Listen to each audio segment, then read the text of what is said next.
Hi again, Buckeyes. I'm Kristina Johnson, president of The Ohio State University, here to share some updates to our health, safety, and well-being efforts.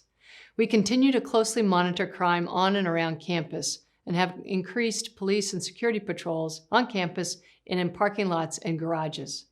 The university and the city of Columbus are in regular communication about crime and crime trends. In my recent updates, I shared that we are accelerating the installation of additional cameras on and off campus, including in our parking garages. I also shared the comprehensive external review of the university's expanded approach to off-campus safety. The report recommended that we install permanent fixed lights and surveillance cameras to replace mobile units, as well as explore license plate reader cameras to assist law enforcement in reducing crime.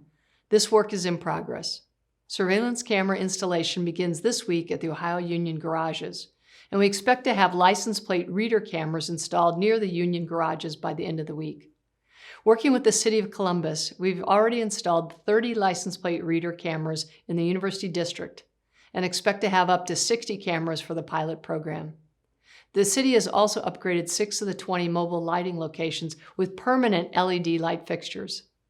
The report also recognized our program offering personal safety devices that we've provided free to students since last fall.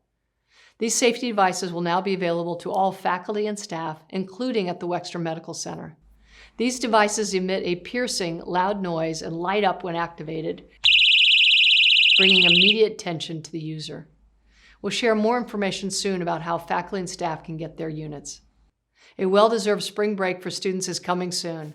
Before you go out and enjoy yourselves, please consider getting a COVID-19 booster shot if you're eligible and have not already done so.